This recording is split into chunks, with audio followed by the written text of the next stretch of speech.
This is your boy Big Reg. I'm out here working on my 1982 Hydra Sport bass boat. I've been cleaning the carpets, got it dipped back. Pressure washing the carpets, pressure washing the hull. I'm gonna show you something.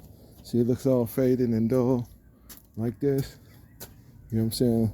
I know how to bring it back with a little bit of water. Okay.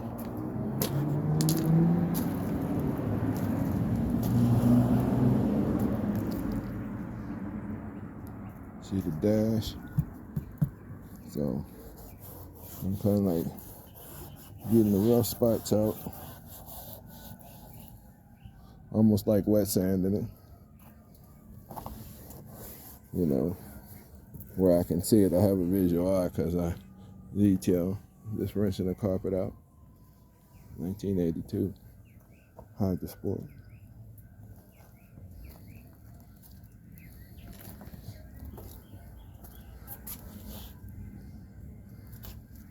Compared to that side, compared to this side.